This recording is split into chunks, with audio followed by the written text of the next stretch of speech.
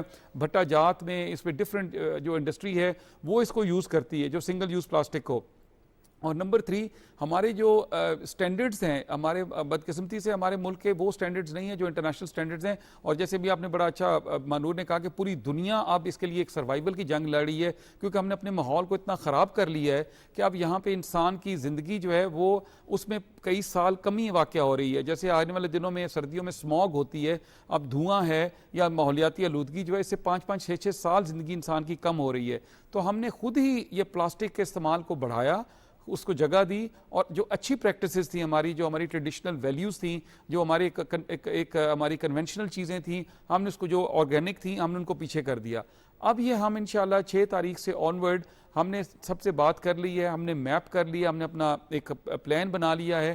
ہم یہ جہاں جہاں یہ پروڈکشن ہو رہی ہے ہم ان کو یہ بھی کہہ رہے ہیں, حکومت پنجاب نے ریسنٹلی ایک بہت بڑا کام کیا ہے, 10 ارب کی اماؤنٹ سے ایک انڈومنٹ فنڈ کریٹ کیا ہے, اور وہ اس کام کے لیے ہے کہ جو بھی بندہ گرین فائنینسنگ کرنا چاہتا ہے, گرین پروجیکٹ کرنا چاہتا ہے, جو ماحول دوست پروجیکٹ کرنا چاہتا ہے, وہ وہاں سے لون لے سکتا ہے. اگر کوئی سٹارٹ اپ ہے, کوئی نوجوان کام انٹرپرینیورشپ میں جانا چاہتے ہیں, ہم ان کو گرانٹ کر سکتے ہیں. تو یہ اس لیے بھی ہم نے ان لوگوں سے بات کی کہ آپ کی جو انڈسٹری ہے اس کو سوئچ کریں, خدا رہا اس کو الٹرنیٹ اس پہ جائیں تاکہ لوگوں کو آپشن دیں, خاص طور پہ پلاسٹک بیگ بنانے والوں. اس کے علاوہ بھی آپ کے ڈفرینٹ اور چیزیں ہیں جو پلاسٹک جہاں پہ بہت زیادہ استعمال ہو رہا ہے. جیسے بھی آپ نے پلاسٹک کا فائدہ بھی ہے, جیسے میں شروع میں کہہ رہا تھا, جیسے پاکستان کا تقریباً $350 ملین US کی ایکسپورٹ بھی ہے پلاسٹک پروڈکٹ کی. اسی طرح ہمارے ملک میں جوسز بنانے والی فیکٹریاں بھی ایکسپورٹ کرتی ہیں 20 ممالک کو جوس, تو وہ بھی ذرا اس میں ملٹی لیئرنگ پلاسٹک میں جاتی ہیں. لیکن جو پلاسٹک کی ہم بات کر رہے ہیں وہ ہے سنگل یوز پلاسٹک, جو ایک دفعہ استعمال کرنے کے بعد دوبارہ استعمال نہیں ہو سکتا. صحیح. راجہ صاحب, اب میں آپ سے یہ بھی جاننا چاہوں گی, پنجاب پلاسٹک ریگولیشن کے حوالے سے ہم بات کریں تو تھوڑا سا اس کے حوالے سے بھی بات کر دیجیے گا کہ کس کس چیز پر پابندی ہوگی, اور اس کے ساتھ ساتھ جو فیکٹریز ہیں ہماری, جس طرح آپ نے کہا کہ ہم ان کو ڈمپ کرتے ہیں اور پھر کھاد میں بھی جا رہا ہے پلاسٹک, اسی طرح وہ فوڈ سیفٹی ہماری کمپرومائز ہو رہی ہے, اسی طرح جب ہم دریا میں پھینک رہے ہیں تو وہ بھی ہمارا جو ساری سی فوڈ ہے یا ہمارے جو ہم کنزیوم کر رہے ہوتے ہیں ساری چیزیں, وہ کہیں نہ کہیں وہ سرکل کنٹینیو ہے اور کہیں نہ کہیں وہ جا کے انسان کو ہی ہٹ کر رہے ہیں, چاہے وہ انوائرمنٹ کی فارم میں ہو چاہے وہ ہماری فوڈ کی فارم میں ہو. تو اس حوالے سے کیا اقدامات کیے جا رہے ہیں اور کیا اقدامات کرنے کی پلاننگ ہے؟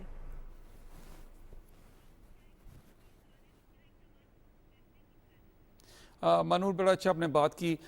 دنیا میں اس وقت 10 ریور آئیڈینٹیفائی کی ہیں انٹرنیشنل آرگنائزیشن نے جو بہت سیریس تھریٹ ہے جن میں, اور جس کے اندر پلاسٹک 2050 تک اگر یہی پریکٹسز جاری رہیں تو وہ پلاسٹک سے فل ہو جائیں گے, بھر جائیں گے, اور وہ سارا اوشن میں چلا جائے گا. اور آپ جیسے ابھی اپنے ایکویٹک لائف کی بات کی کہ وہ پھر سی فوڈ کے ذریعے انسان کے جسم میں جائے گا. You are absolutely right, spot on, کہ اس میں پاکستان کا ایک دریا ہے انڈس, دریائے سندھ جس کو کہتے ہیں.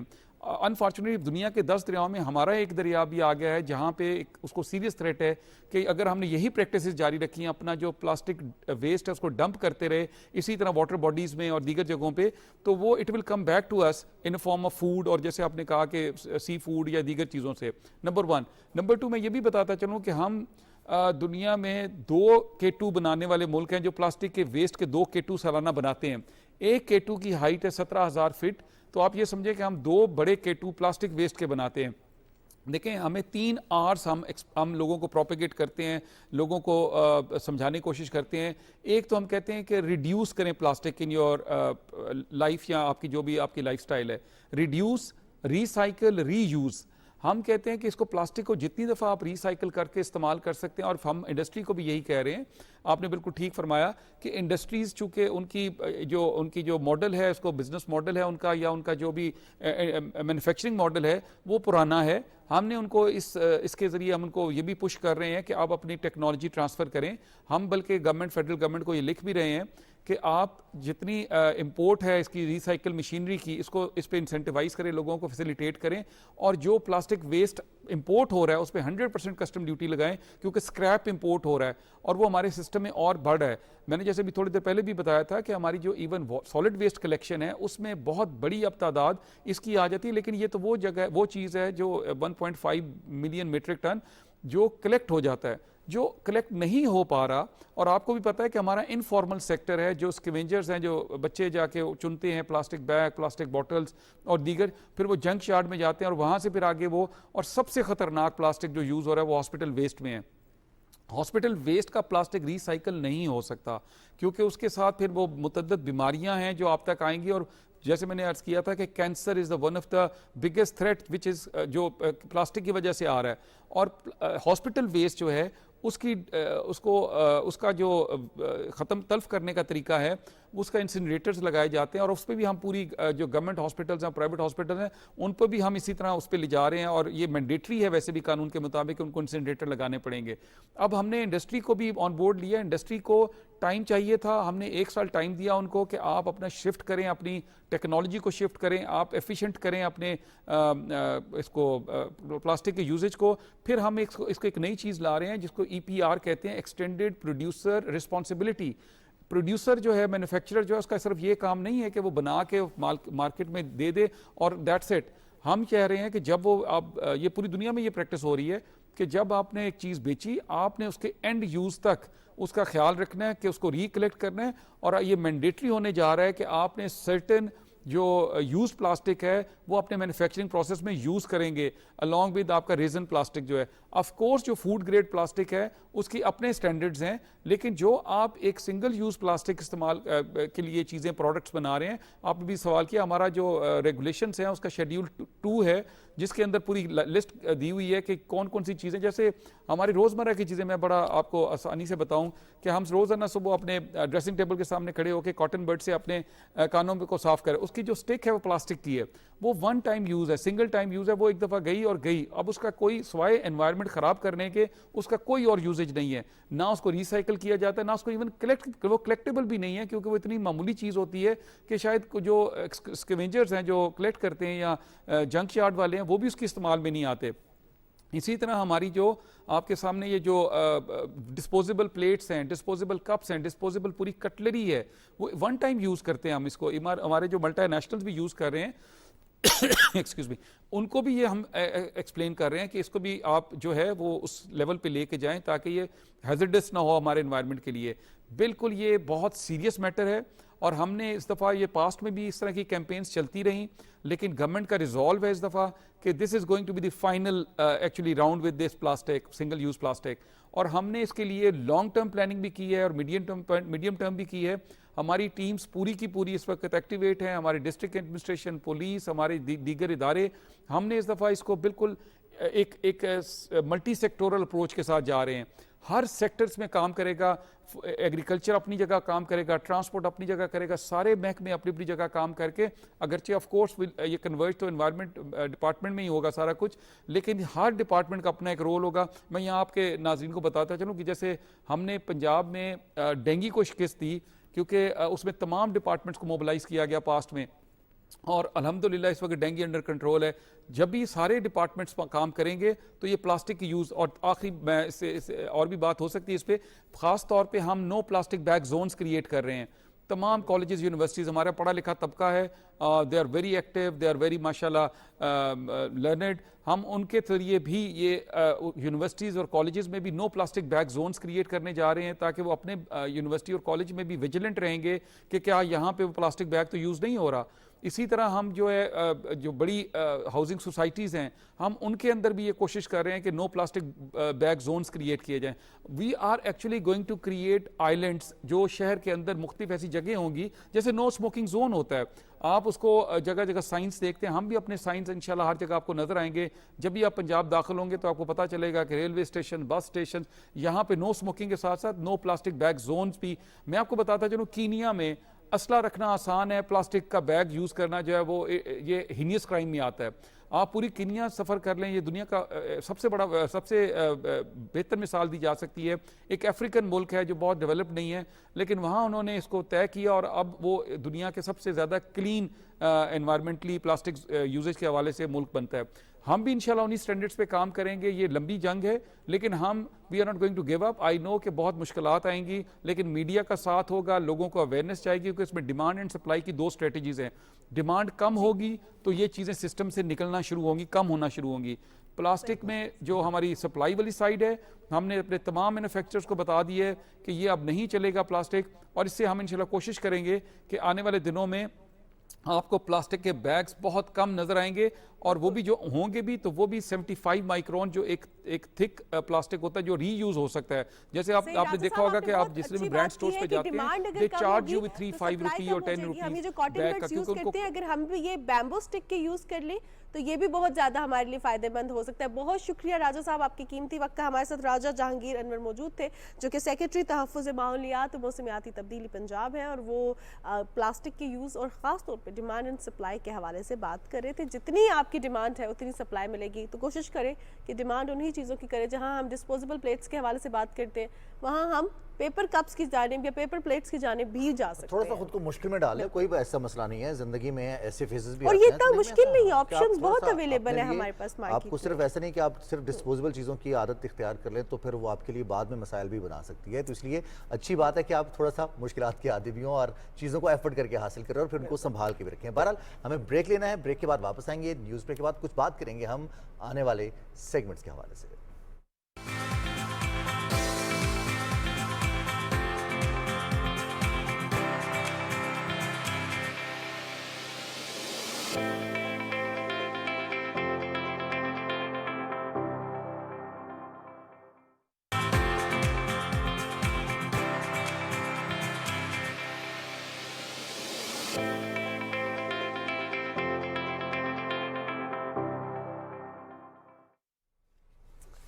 جی جناب, صبح پاکستان میں آپ کو ایک بار پھر خوش آمدید کہتے ہیں, اور اب رخ کرتے ہیں کھیلوں کے میدان کا. اور جب ہم کھیلوں کے میدان کا رخ کرتے ہیں تو cricket is all time favourite game. Pakistan versus England T20 series, اور سب کی نظریں اس پر ہے. آج تیسرا میچ کھیلا جائے گا. کارڈف میں ہونے والا میچ رات 10:30 بجے شروع ہوگا. PTV اسپورٹس HD پر براہ راست دکھایا جائے گا. پہلا میچ بارش کی نظر, دوسرا میچ میں انگلینڈ کی ٹیم نے 23 رن سے کامیابی حاصل کی. آج کے میچ میں کیا تبدیلیاں کی جا سکتی ہیں, کیونکہ انگلینڈ کی ٹیم کی قیادت کر رہے ہیں معین علی جو کہ آل راؤنڈر ہے, نائب کپتان ہیں. جوز بٹلر موجود نہیں ہے ٹیم کے ساتھ. تو بات کریں گے زاہد فاروق ملک صاحب سے آج کے میچ کے حوالے سے کیا پریڈکشن ہے. زاہد صاحب, کچھ تبدیلی ہوگی ٹیم میں آج؟ بسم اللہ الرحمن الرحیم. Thank you very much. Pakistan team world cup کی تیاریوں کے سلسلے میں سارے کمبینیشن بنا رہی ہے, اور امید کی جا رہی ہے کہ آج کے میچ میں وہی ٹیم کھیلے گی جو ورلڈ کپ کے لیے, چونکہ یہ جو 12 میچز تھے نیوزی لینڈ کے خلاف, آئرلینڈ کے خلاف اور اب انگلینڈ کے خلاف, یہ سب ورلڈ کپ کی نہ صرف تیاریاں ہیں بلکہ کمبینیشن ہے.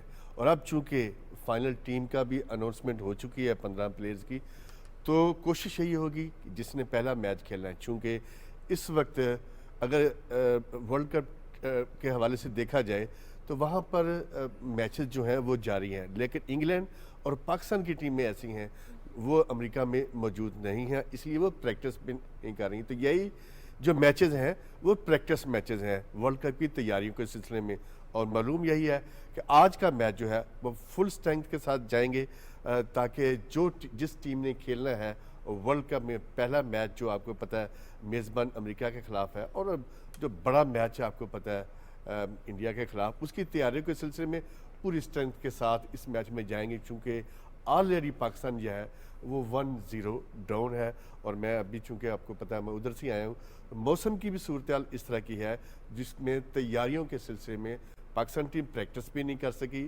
بارش کی وجہ سے. پہلا میچ بھی آپ کو پتہ ہے لیڈز والا جو بارش کی وجہ سے نہیں ہو سکا. اس وجہ سے کوشش یہی کی جائے گی کہ جس ٹیم کو جو فائنل 11 ہے وہی ٹیم آج میدان میں اتاری جائے گی. صحیح. اچھا زاہد صاحب, ایک اور بھی چیز آپ سے جاننا چاہوں گی کہ جو پاکستان کی کارکردگی رہی, اب پہلے آئرلینڈ کے اگینسٹ, پھر اب دیکھ رہے ہیں انگلینڈ کے اگینسٹ, آج کے میچ میں کیا ڈیفینسو پلے کرنا چاہیے یا تھوڑا سا آفینسو اگریسو وے میں پاکستان کو پلے کرنا چاہیے؟ دیکھنا چاہیے کیونکہ پریکٹس میچز ہیں تو ڈیفرنٹ اپنا جو ہے نا ایک طریقہ کار آزمانا چاہیے کہ ہم کس وے میں زیادہ اچھے سے ہی پرفارم کر سکتے ہیں. جب بھی بات ہوئی ہے ٹیم کے پلیئرز کے ساتھ اور جو پریس کانفرنس بھی ادھر ہوئی ہیں تو مقصد ان کا یہی ہے کہ کمبینیشن جو ہے وہ اپنائے جائیں. چونکہ انگلینڈ آپ کو پتہ ہے دفاعی چیمپئن بھی ہے اور لاسٹ آپ کو پتہ پاکستان نے ان کے ساتھ فائنل بھی کھیلا تھا.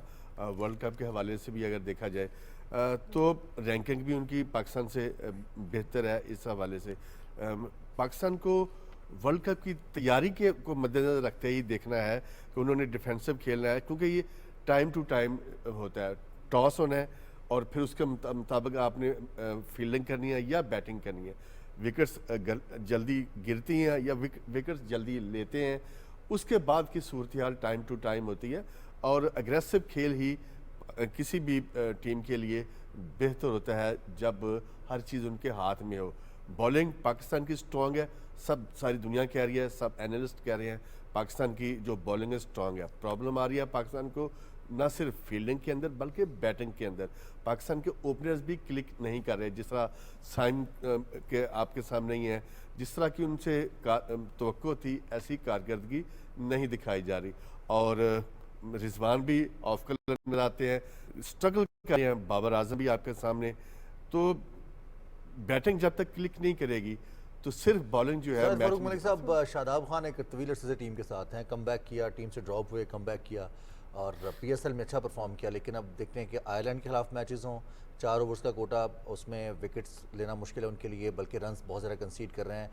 گزشتہ میچ میں بھی اپنے کریئر کے انہوں نے سب سے زیادہ ایک اسپیل میں رنز کنسیڈ کیا, 55 رنز کنسیڈ کیا اور رنز سکور بھی نہیں کر سکے, بیٹ کے ساتھ بھی نہیں کر سکے. اور کیا آپشنز ہو سکتے ہیں ہمارے پاس اسپن بالنگ میں؟ دیکھیں پاکستان کے پاس اب چانسز بچے نہیں کیونکہ فائنل 15 جو ہے اس کی اناؤنسمنٹ ہو چکی ہے. تو ایسے میں پاکستان کو چاہیے تھا کہ جس طرح ایک ریگولر اسپنر جو ہے وہ کھلایا جاتا, نہ کہ آل راؤنڈ کے ساتھ جو ہے.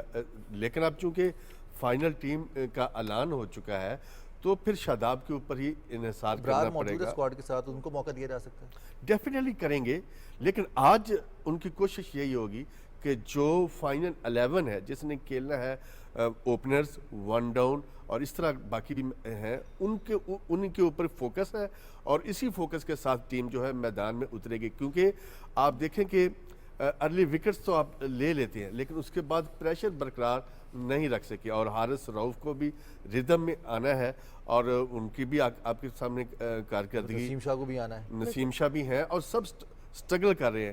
شاہین شاہ افریدی نے پچھلے میچ میں بھی آپ کو پتہ اچھا پرفارم کیا ہے.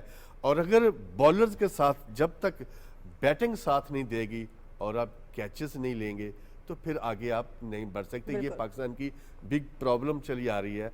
ہم کیچز بھی ڈراپ کر رہے ہیں تسلسل کے ساتھ اور پھر ہمارے ساتھ جو آپ کو پتہ ہے بیٹنگ کا ایک اچھا زاہد صاحب, اب ذرا میں آپ سے اوور آل سپورٹس کے حوالے سے پاکستان کی بات کرتی ہوں. سپورٹس کانفرنس بھی ہوئی, 2025 ایک اہم سال ہے ہمارے لیے for the sports and for such kind of activities. پھر اب آسٹریلین والی بال ٹیم فرسٹ ٹائم پاکستان آئی ہے, تو ایسے میں ہم دیکھ رہے ہیں اب ہماری ہاکی کی ٹیم نے جتنا زبردست پرفارم کیا اور پھر ان کو بہت زیادہ ایڈمائر بھی کیا گیا.